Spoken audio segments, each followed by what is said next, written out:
안녕하세요. TV책방 북소리 홍선혜입니다. 요즘 거리에 나서 보면 크리스마스를 준비하는 분위기가 한창입니다. 곳곳에 트리도 보이고 캐롤도 들려오죠.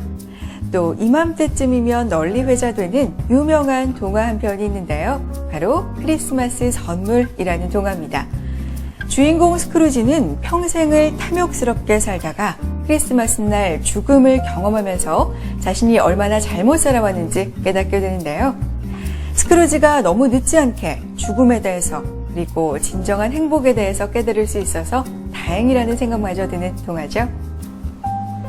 우리에게도 이런 깨달음을 줄 수 있는 책이 있다면 얼마나 좋을까요? 죽음학의 세계적인 권위자 최준식 교수는 죽음을 아는 것이 이 행복해지는 방법이라고 너무 늦기 전에 들어야 할 죽음학 강의라는 책을 통해 말하고 있는데요. 오늘 TV책방 북소리에서는 최준식 교수와 함께 죽음과 행복에 대한 이야기 나눠보겠습니다.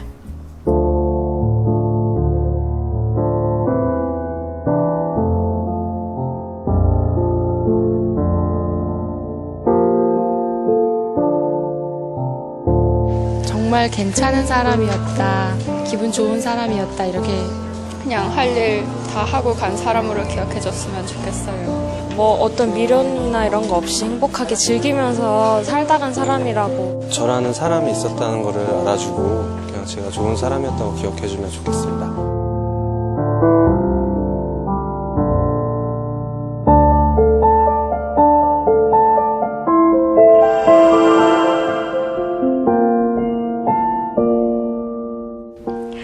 네, 죽고 나도 기억되고 싶은 나의 모습이 바로 지금 내가 어떻게 살아가야 되는지 답을 알려주는 것 같은데요.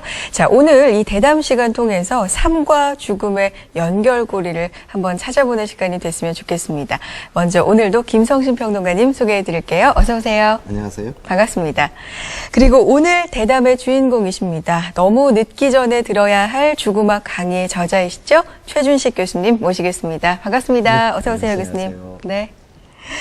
앞서서 죽고 나서 어떤 사람으로 기억되고 싶은지 시민들의 대답을 좀 들어봤거든요. 좀 흥미진진했어요.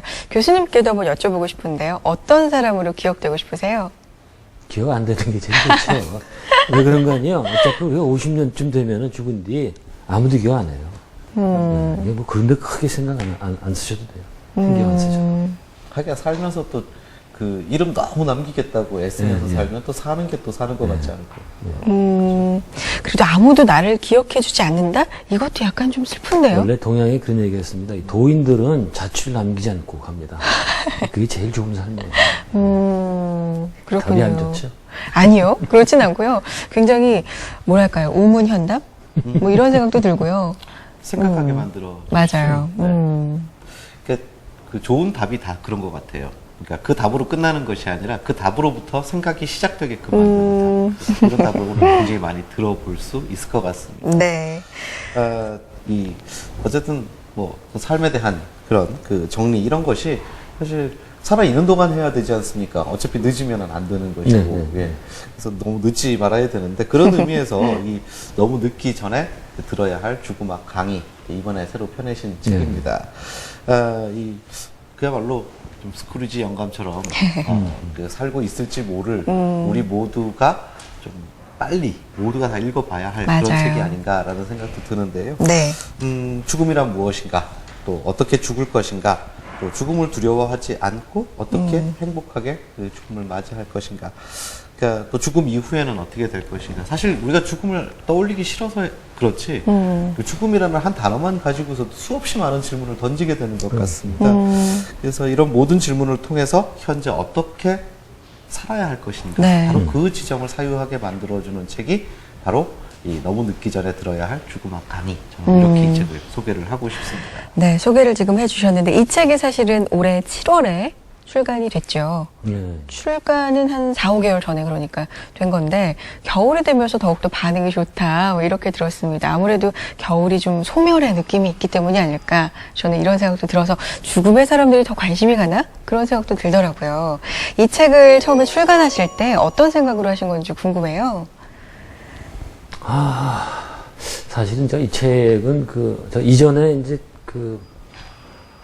죽음 전반에 관한 책들을 좀 전문적인 것들 많이 냈고 여러 권을 냈어요. 네. 근데 그게 이제 여러 권이다 보니까 일반 독자들이 보기에 좀 힘들 거다 이런 생각이 들어서 그걸 이제 한 권에 축약을 하고 더 이 수준을 낮춰서 에세이 형식으로. 제가 이 책방 가면 에세이로 돼 있더라고요. 제가 처음엔 그런 생각 없었는데 어쨌든 그런 식으로 읽기 편하게 죽음에 관한 전반적인 문제를 다루게 그렇게 해서 그런 의도를 냈죠.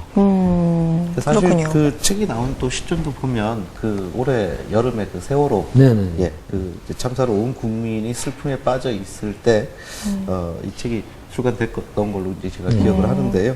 좀 우리 그 국민들 마음을 좀 그 다독거려 준다 그럴까요? 좀 그럴 의도도 있으셨는지. 제가 처음에 원고 쓸 때는 그 일이 아마 없었을 거예요.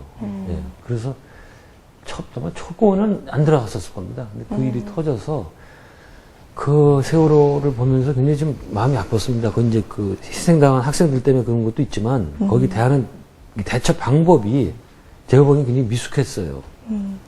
이 죽음학을 좀 아는 사람이라면 그때 좋은 대처 방법은요. 그 배에 갇힌 또 거기 희생당한 사람도 중요하지만 그 유족들 그분들이 굉장한 그 충격을 받거든요. 그거를 그때부터 치유할 수 있는 걸 프로그램을 만들어야 되는데 그것을 생각 안 하고 그냥 그 시신만 그 인양한 것만 얘기를 해서 상당히 안타깝습니다. 그럴 경우에요 후유증이 상당히 오래 가거든요. 유족들이. 우리나라는 문제가 이런 그런 비운의 참사를 겪었을 때 유족들을 케어하는 네. 그런 프로그램이 하나도 없습니다. 그 전문가들한테 가야 되는데 전문가가 아무도 없어요. 정신과 의사 모릅니다 이런 거. 참 그래서 마음 아팠던 그런 기억이 나요. 이러한 이제 생각을 기반으로 해서 죽음학이라는 그 분야를 많은 분들에게 이제 강연도 하시고 또 그 분야에 대한 연구를 계속 하시는 걸로 제가 알고 있습니다. 그렇다면 이 죽음학이라는 것이 네. 구체적으로 어떤 학문인지 네. 이 그러한 부분들을 좀 설명을 예. 해주시겠습니까? 죽음학은 뭐 역사학이다, 뭐 철학 이런 것처럼 그런 학문의 분야는 아니고요.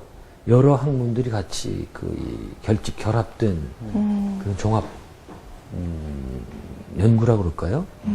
이 죽음 그러면 이제 우리가 잘못 생각하면은 딱 사람이 죽는 거, 생명이 끊어지는 거, 그것만 생각하기 쉬운데 사실은 굉장히 광범위한 이 기간이 경과가 돼야 됩니다.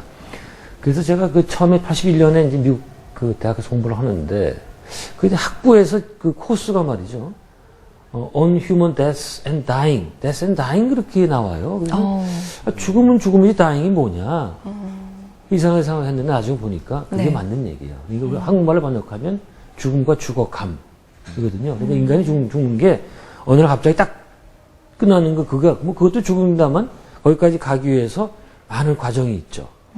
예를 들어서 이제 우리가 보통 이제 질환으로 죽게 되는데 건강에 살다가 말기 질환 상태가 들어가면 그때부터 이제 비가역적이라고 그래서 다시는 이제 건강을 못 찾아요. 이제 죽는 쪽으로 가야 됩니다. 대체로 그때부터 시작이 돼요. 대체로. 그거에서 준비를 하는 게 또 있어요. 유언장을 써야 된다거나 사전 의향서 써야 되는데 또 본인만 관계되는 게 아니고 반드시 가족들이 관계가 되죠.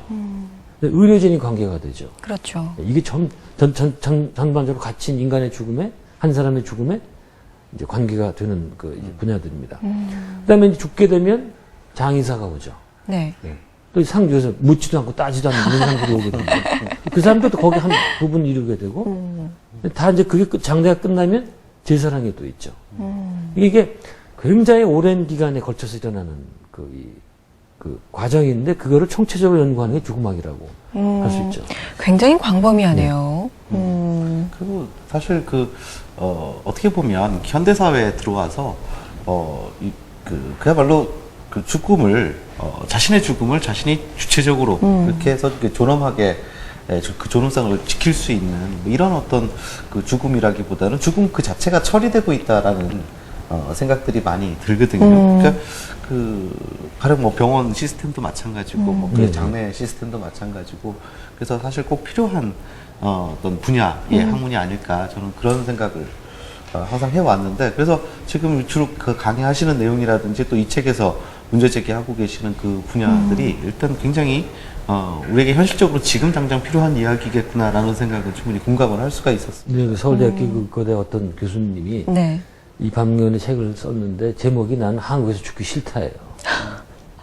워낙 여기서 말씀하신 대로 죽음을 타자화시키고 격리시키고 소외시키고 그리고 이 의료시설 이런 데서 문제가 굉장히 많거든요.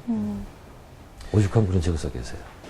특히 이제 이 죽음을 꺼려하고 멀리하고 싶어하는 건 인지상정 아니에요. 다른 나라 사람도 마찬가지인데 한국 사람은 우리는 조금 더 강도가 강한 것 같아요. 그게 이 죽음을 철저히 금기시하고 없다는 것처럼 생각을 하고 죽음을 인정을 안 해요. 그래서 그 문학적인 한국 문학의 굉장히 그 중요한 특징 중에 하나가 네네. 그 내세관 자체가 거의 보이지 네. 않는 문학이라고. 예, 그렇게 이해합니까? 네. 6.25 때문에 그래요. 6.25가 내상관이 없거든요. 기독교나 불교는 확실한 게 있잖아요. 현세관만 있는 네, 네. 살아있을 때까지만 의미 있는 네. 것이고. 그리고 살아있는 기간을 어떻게 가능한 늘리기만 하려고 그러고. 근데 병원에서도 이 말기질환 환자인데 어떠한 그 약도 지금 안 되는데 빨리 체념하고 호스피스로 가든지 생을 정리해야 되거든요. 한국 사람은 안 해요. 무조건 치료. 단 하루라도 더 살겠다. 이렇게 들어갑니다. 이런 게 유교적인 영향이라고 봐요. 다음 질문도 그런 의미에서 연장선상이 될 것 같은데 죽음학을 꼭 배워야 될 필요가 있을까? 이런 분들이 있을 거예요. 지금 사는 것도 사실 여유가 없는데 내 삶을 영위하고 이 삶을 어떻게 하면 잘 꾸려갈 수 있을까 생각하기에도 바쁜데 그 죽은 후에까지 내가 생각을 지금 해야 되나 이런 여유가 없는 분들도 사실 많거든요. 이런 죽음을 좀 준비하고 죽음학을 공부해야 되는 이유가 뭘까요? 여유가 없다는 게 아니고요. 네. 피하는 거죠, 그거는. 피하는 걸까요? 네. 뭐 노상 시간이 안 되고 먹고 살기 바쁜데 뭐 이런 걸 하냐 이러는데 그게 아닙니다. 본인이 하기 싫고 직면하기 싫고 하니까 그래서 그런 말을 한다고 생각을 해요. 네. 사실 그 현대사회의 여러 가지 그 어떤 사회적 시스템, 이러한 부분들도 지금 말씀하신, 그러니까 사실 죽음에 대해서는 두렵거나 좀 피하고 싶은 그 인지상정을 어떻게 보면 좀 그 이용한다고 할까요? 네네. 예. 다른 그 장례 문화 시스템도 마찬가지고요. 그러다 보니까 이제 점점 현대사회에 들어와서 이 죽음과 인간이 서로 소외되는 네, 예, 네, 이제 이러한 네. 관계성들. 그래서 제가 굉장히 기억에 남는 책 중에 그 죽음 앞에 인간이라는 그 필리바리에스의 네, 책을 네. 보면 죽음을 대하는 인간의 태도가 크게 5변에 보는데 사실 현대인들이 그 모든 그 죽음에 대한 태도 변화 중에서 가장 죽음과 지금 멀리 있다라고. 그렇습니다. 예. 그래서 마치 우리 인간은 죽지 않는 것처럼 생각하면서 지금 현대인들은 살고 있다 네, 이런 네, 이야기들을 하는데 그러니까 이런 사회적인 분위기도 영향이 그럼요. 분명히 예. 있는 것이겠죠. 그럼요. 이전에는 우리가 이 바깥에서 죽는 거는 객사라고 해서 굉장히 꺼려했잖아요. 그렇죠. 지금은 전부 객사입니다. 병원에서 죽으니까. 멀쩡하다고도 마지막 순간이 되면 병원으로 급히 이송하잖아요. 그래서 거기서 죽고 그다음에 또 이전에는 병원 지하실이 영안실이었죠. 예. 그렇게 해서 한국 사람들은 가능한 죽음을 자기 삶에서 유리시켜 버렸어요. 다른 공간, 병원이라는 세속적인 차디찬 공간에서 다 해결해 버리고 그다음에 그 이전에는 장례식도 집안에서 마을 사람하고 같이 지냈잖아요. 근데 지금은 또 아까 얘기한 것처럼 묻지도 않고 따지지 않는 사람들이 와서 다 해줘요. 한 번도 우리 친지의 죽음이나 자신의 죽음을 목도할 수 있는 게 없습니다. 네. 그게 그런 게 있는 것 같아요. 우리가 좀 도식적으로 삶과 죽음을 이렇게 놓고 서로 반대되는 개념이고 그러니까 우리는 삶에 관심이 있으면 되지 굳이 반대되는 죽음까지는 이렇게 생각하는데 사실은 죽음이라는 것은 삶이 완성되는 그 시간의 문제이고 시점의 문제잖아요. 사실은 삶의 일부분. 네, 맞습니다. 가장 마지막에 오는 삶의 한 형태라고 볼 수 있는데 죽음에 대한 정의도요. 그래서 죽음학에 대한 정의도 이건 죽음에 대한 학문이 아니고 죽음에 있는 삶에 대한 학문이다. 결국 이제 그 삶으로 다시 돌아오죠. 당연히. 그래서 바로 그래서 죽음에 대한 공부를 할 필요가 있다. 왜냐하면 그것이 가장 궁극적인 삶의 그 공부이기 때문에 바로 그러한 그 죽음학을 공부를 하는 데 있어서는 바로 이제 너무 늦기 전에 들어야 할 죽음학 강의로 처음 공부를 시작하시면 참 좋겠다는. 우리 삶 속에서 네. 보세요, 아나운서께서 이제 왜 사냐고요? 아유, 저한테 이렇게 어려운 질문을. 그게 돈도 많이 벌고, 결혼하셨는지 모르지만 저는 좋은 남편도 만나고, 좋은 자식도 만나고. 이거 아니에요? 그럼 그건 또 뭘 위해서 하는 거냐? 계속 질문해보면 아직 아무것도 안 남아요. 그래서 여기 이제 죽음이라든가 종교적인 문제, 죽음 후의 문제, 이런 것들이 들어오게 되죠. 사실은 질문을 딱 지금 받았을 때 행복하기 위해서 네, 그렇죠. 예. 라고 했는데 행복? 뭐가 행복이지? 또 이렇게 다시 돌아가게 되고요. 뭘 위한 행복이냐, 뭐. 그러니까요. 이런 거. 생각할 게 꼬리에 꼬리를 물고 굉장히 많아지네요. 죽음에 대해서 생각을. 그래서 사람들이 네. 이 외면하는 거예요. 생각해봐야 답도 안 나오고 골치 아프거든요. 책에서 인간이 생을 사는 궁극적인 이유에 대해서 이렇게 설명을 하고 계세요. 자신을 초월해 우리의 본향이 우주의식 혹은 신과 하나 되기 위해서다. 이렇게 말씀을 하셨는데 상당히 좀 일반적인 죽음에 대해서 그렇게 많이 생각해보지 않은 분들한테 좀 어려운 개념일 것 같거든요. 이거 좀 풀이해 주세요, 교수님. 이 동양 종교에서 추구하는 궁극적인 목표를 제가 좀 굉장히 쉽고 현대적인 용어로 푼 거예요. 우리가 그 고통스러운 게 지금 행복하고 싶잖아요. 네. 근데 우리 고통스럽거든요. 이제 그 지금 또 뭐 지금 기쁜 일이 있다고 그러지만 그거 뭐 그게 바로 순간에 이제 불행한 일이 될 수 있어요. 잠시뿐이죠. 네. 아니 그게 그건 무슨 얘기냐면 행복과 불행은 항상 같이 갑니다. 이 세속 세계에서는. 근데 우리 불행한 그 궁극적인 이유가 뭔가 하니 자기야, 자기의식, 내가 존재한다는 생각. 근데 사람들이 이거에 대해서는 생각 안 하잖아요. 그리고 나를 그 행복하게 만들기 위해서 수많은 일들을 하잖아요. 근데 이 동양 종교, 불교나 이런 동양 종교에서는 바로 그 이 자아 자체가 문제이기 때문에 자아의식이 초월해야 된다. 자아의식이 생기잖아요. 네. 그럼 자기와 남을 가르게 됩니다. 나와 타자. 남이 있잖아요. 그렇죠. 그럴 경우 항상 벌써 여기 뭔가니 남을 인식하게 되면 배척하게 되고 그와 겨뤄야 되고 자기를 보호하기 위해서 이 자아는 계속 끊임없이 영속하려고 그러고 또 그러면 그 다음에 이제 남을 정복하려고 그래요. 그 쇼펜하우어니 니체가 그랬잖아요. 그 권력의 의지. 인간의 밑에 깔린 게 그거거든요. 근데 거기에 자아에서부터 나온다는 말이에요. 그렇죠. 그 자아가 없어져야 돼. 자아를 초월해야 된다. 이게 그 얘기거든, 그게. 이걸 어떻게 알겠어요, 이런 얘기를. 자기의식을 그럼 벗어나려면 방법이 있을까요? 어떻게 하면 좋을까요? 그게 세계 종교가 가르치는 거죠. 불교에서는 지효와 자비. 또 기독교에서는 사랑과 정의. 근데 거기서 말하는 이제 사랑이나 자비라는 거는 뭐 이런 인간 간의 평범한 사랑이 아니고 무조건적인 사랑. 무조건적인 용서. 그래야지 그 문제 많은 자기를 극복할 수 있다고 그러는데 이제 예수님이 그랬잖아요. 베드로가 7번 용서하면 됩니까? 그랬더니 그렇게 70번 하라고. 그러니까 490번 하라는 소리 아니에요. 무조건 용서하라는 소리 아닙니까? 근데 우리가 그렇게 살 수 있겠어요? 힘들죠. 불가능. 맞습니다. 카르마라는 용어가 또 나오잖아요. 있군요. 그렇죠? 카르마. 이게 또 이 책의 핵심 중에 한 부분이 아닐까 싶은데 용어 설명 좀 부탁드릴게요. 네, 교수님. 물론 이제 버머, 산스크리트어예요. 이 끓이라는 말에서 나왔는데 끓이 그래서 까르마가 나왔고 무슨 한다라는 그런 뜻이라고 그래요. 영어의 create가 여기서 나왔다 그래요. 네. 그리고 뭐 통하는 바가 있잖아요. 근데 아까 이제 제가 그 자아 개념이 생겨난다고 그랬잖아요. 인간은 자아 개념이 생겨나는 순간부터 뭘 하기 합니다. 생각을 하기 시작하죠. 그 다음에 행동에 옮기고. 그게 바로 전부 까르마예요. 그러니까 세 가지로 얘기를 하는데 생각하는 거나 혹은 그 다음에 말하는 거, 몸으로 직접 하는 거. 이게 전부 까르마. 그게 전부, 이게 인도 사람들 발견해요. 네. 다른 나라에서는 그런 게 없었고, 유독 인도에서만 벌써 한 BC, 베다 시절이니까 BC 뭐 6, 7세기에 그런 사상이 나옵니다. 자기가 하는 모든 것은 그대로 저장이 돼서 자기 영혼 속에 저장이 돼서 그게 계속 끊임없이 유전한다. 그리고 예수님도 그런 얘기 하잖아요. 그 마음으로도 가늠하면은 한 거냐. 예수님 그렇다고 그러잖아요. 까르마도 마찬가지예요. 마음으로 품은 것도 그대로 다 저장이 된다. 어떻게 생각하면 굉장히 무섭죠. 카르마 그 부분이 지금 제가 굉장히 인상 깊게 또 읽은 부분이기 때문에 질문을 드렸던 거예요. 그 부분을 좀 교수님의 목소리로 듣고 싶거든요. 네네. 낭독을 좀 부탁드릴게요. 네네. 네. 알겠습니다.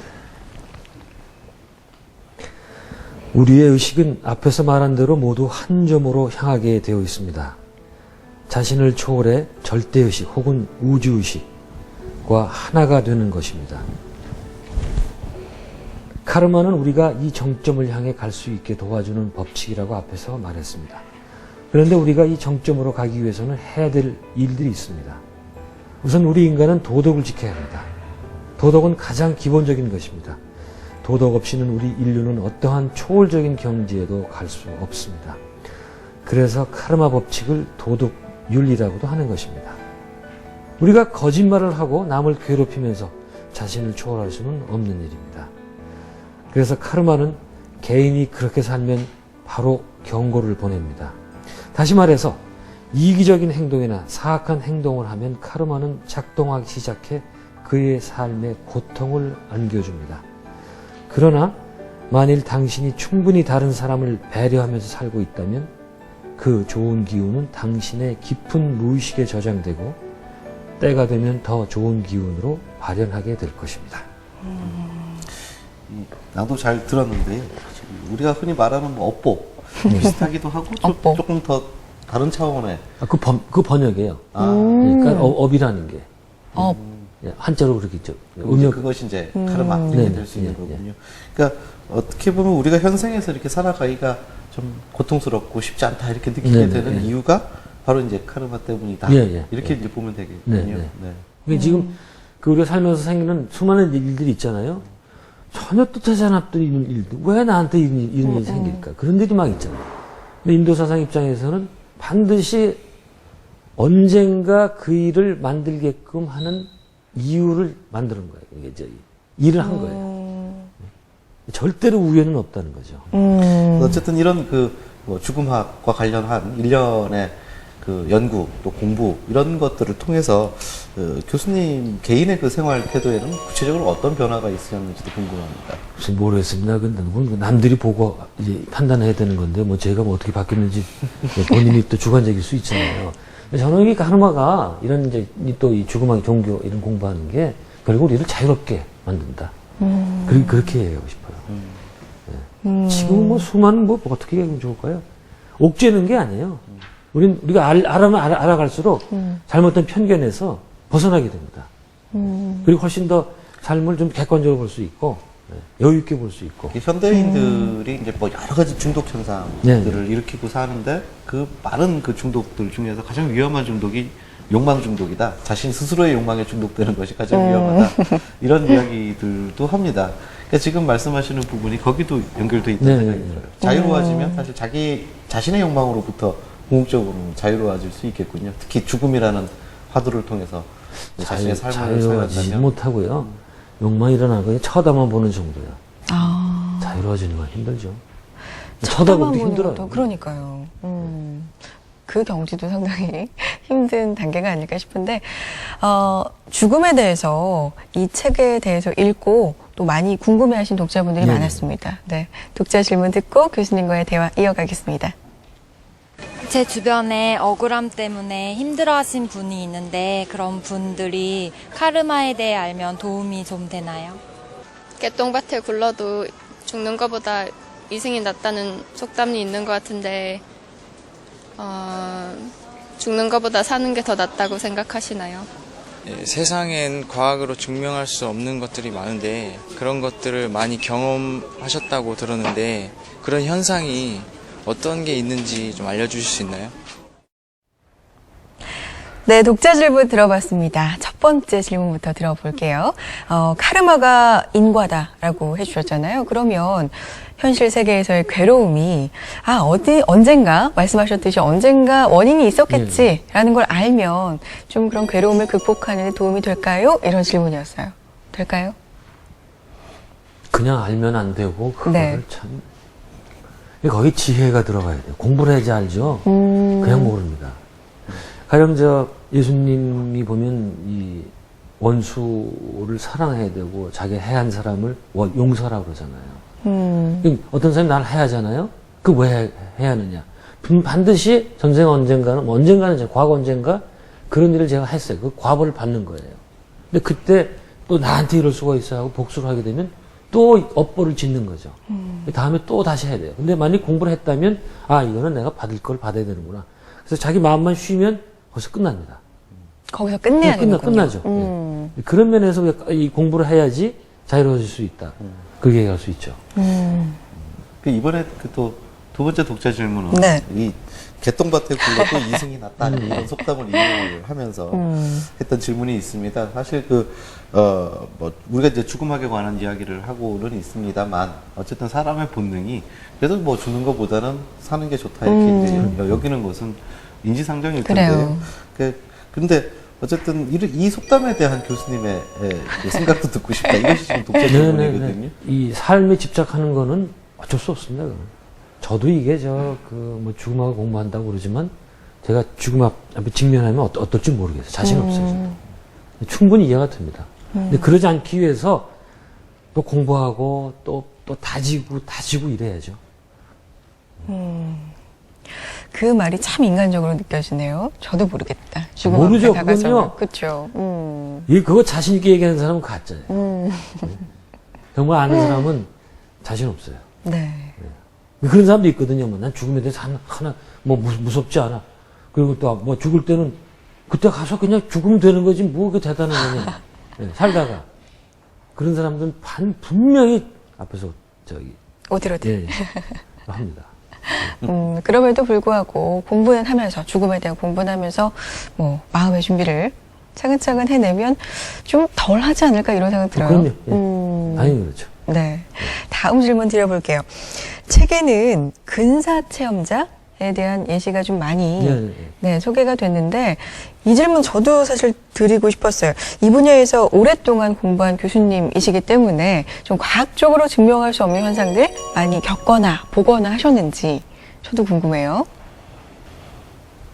과학은 물질만 설명할 수 있을 뿐이죠. 물질에서 나타난 그 인과 법칙 이것만 얘기할 뿐이지 물질을 벗어난 우리 인간의 그 의식이라든가 뭐 영혼 이런 데에 대해서는 과학은 얘기하면 안 됩니다. 근데 과학이 워낙 지금 과학 맹신주의가 팽배되어 있기 때문에 자꾸 이 월권을 해요. 사실은 과학은 죽음 뒤의 세계라든가 영혼에 대해서는 모르겠다고 얘기해야 돼요. 이 과학적이라는 게 무슨 얘기인가 하니 어떤 사건을 똑같은 조건에서 실험했을 때 똑같은 결과가 나오면 그건 과학적이라고 이제 이러거든요. 영혼이라든가 뭐 죽음 뒤에서 이거 왜 실험할 수가 없어요. 또 우리 제일 이해하기 힘든 게 과학적으로 이해하기 힘든 게 우리 인간사의 이해 있잖아요. 저 사람이 무슨 생각을 하고 이런 거. 그 과학으로 증명을 어떻게 할까? 어떻게 이해를 합니까? 이게 사회과학 인문과학에서 굉장히 중요한 문제였었는데 그 설명 못 해요, 그런 거. 근데 그건 그냥 과학은 과학대로 내버려 두고 그다음에 근데 근사 체험 문제는요. 이런 게 있습니다. 워낙 많은 사람들이 똑같은 얘기를 하고 있어요. 근사 체험한 사람들이. 그거를 사실을 받아들여야 되지 않겠어요? 대충 어떤 얘기죠, 교수님? 그 얘기하려면 시간이 많이 걸립니다. 아, 그래요? 저겁니다. 이제 큰 사고가 나가지고. 네. 갑자기 자기 자신 보이기 시작을 하죠, 밑에. 이제 시체 말로는 유체 이탈 그러는데, 그 말을 안 쓰고, 체외 이탈을 하고, 그 다음에 터널이 있어요. 네. 막 빨려 들어간 이제 그런 느낌이 같습니다. 그래서 마지막에 비슷해 존재하고 만나고, 대화를 하고, 다시 돌아오고, 뭐 그런 몇 가지 단계가 있어요. 이게 또, 얘기가 굉장히 긴 겁니다, 이거. 네. 다음 질문으로 넘어가 볼까요? 네. 개인적으로 교수님 스스로는 이제 죽음학을 연구를 하시는 분으로서 죽음에 대해서 나는 얼마나 준비가 돼 있다. 이렇게 말씀해 주실 수 있으신가요? 글쎄요. 저는 그냥 제가 혼자 공부하고, 그 다음에 이분 책을 내서 사람들과 같이 나누고, 그 다음에 아까도 말씀드렸습니다만 자신이 없거든요, 저도. 그래서 계속 자기 자신 다지고, 그 다음에 또 종교적인 수행도 하고, 이런 식으로 뭐 나름대로 준비를 하고 있어요. 뭐 이제 기초적인 준비라는 게 있습니다. 이제 뭔가 아니면 뭐 유언장 쓰기라든가. 사전 의향서 혹시 들어보셨습니까? 사전 의료 의향서. 예. 이거 뭔가니, 사회적으로 굉장히 문제가 됐던 것들인데, 우리가 사고를 당하든지 혹은 말기 질환 상태에서 의식 불명 상태가 되는 경우가 있잖아요. 네네. 이럴 때 자기가 받고 싶은 의료 행위, 의료법을 미리 이제 쓰는 겁니다. 혹은 이제 피하고 싶은 거. 이게 아주 간단해요. 근데 그건 별거 없고, 인공 호흡이라든가, 그 다음에 심폐소생술, 그다음에 인공 투석, 이거 안 받는다고 하는 거예요. 노라고 쓰면 돼요, 그거. 자기는, 그게 무의미한 연명 치료라고 그래요. 그걸 안 할 수 있고, 본인도 고통 안 받고, 존엄하게 죽을 수 있다. 그래서 쓰는 그 문서가 있습니다. 그런 기본적인 문제가 할 일이 있고, 보다 더 공부하고 해서 적극적으로 자기 죽음을 준비하는 방법이 있겠죠. 그렇군요. 죽음학의 권위자이시다. 저희가 이렇게 알고 있는데 앞으로도 많은 계획 가지고 있으실 것 같습니다. 어떤 계획 있으세요? 글쎄요, 사실은요, 그게 제가 2007년인가 2005년인가요?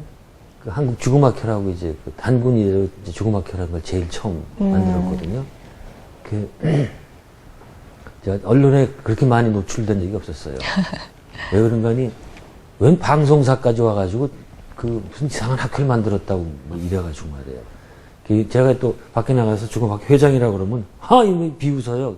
왜 그러나 했더니, 연구 하다 못해서 죽음까지 하냐고 말이에요. 어떤 사람은 또 죽음학회 회장이라고 그러면, 대나무 소리를 연구하는 학회냐고 그래요. 대나무 죽자에다 소리 음자. 정색을 하고 그래요. 정색을 하고. 정말 모르고. 진지하게. 네. 그렇게 시작해서 한 5년인가 했었어요. 근데 이 국내 연구진들이 일천해요. 없어요. 연구를 제대로 하는 사람들이. 그 연구 다 이게 발표해보니까 할 사람도 없고. 그래서 지금은 사실은 개점 휴업 상태입니다. 그래서 앞으로 계획이 별로 없어요. 그래서 이렇게 책 내고 필요한 분들한테 가서 강의하고 이 정도밖에는 사실은 이게 우리나라 지금 현실이에요.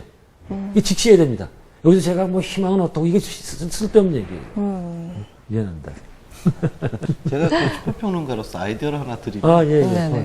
전 세계에 보니까 우리나라만 사실 유독 죽음에 관한 도서가 굉장히 적거든요. 네, 그렇습니다. 전 세계적으로 참 좋은 책들이 많더라고요. 네. 우리나라도 번역이 되기는 했지만 예일대 셀리 케이건 교수의 죽음이란 무엇인가 이런 책들 비롯해서 그 밖에도 굉장히 좋은 책들이 많은데 그러한 외국의 죽음에 관련돼 있는 명저서들을 좀 모아서 그 책들에 대한 평가를 해주시면 그래서 일종의 죽음학 서평책을 한번 만들어 보시면 좀 재밌겠다 이런 생각도 듭니다. 재미는 있겠는데 하는 사람은 참 힘들겠습니다. 알겠습니다. 염두에 두겠습니다. 이 아이디어도 한번 생각해 보시고요. 오늘 죽음과 또 삶에 대해서 다시 한번 생각해 볼 수 있는 생각을 정말 저는 오늘 자면서도 할 것 같은데요. 많이 할 수 있는 그런 시간이었습니다. 최준식 교수님과 함께했습니다. 고맙습니다. 고맙습니다.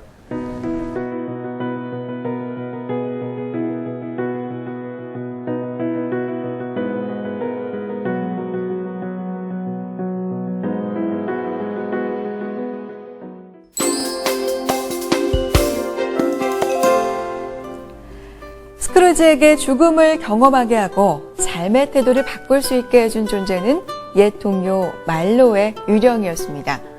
말로는 왜 스크루지를 그냥 내버려 두지 않았던 걸까요? 저는 그 이유를 최준식 교수의 책 너무 늦기 전에 들어야 할 죽음학 강의를 통해 생각해 볼 수 있을 것 같습니다. TV 책방 북소리 다음 이 시간에도 좋은 책으로 인사드리겠습니다. 함께해 주신 여러분 고맙습니다.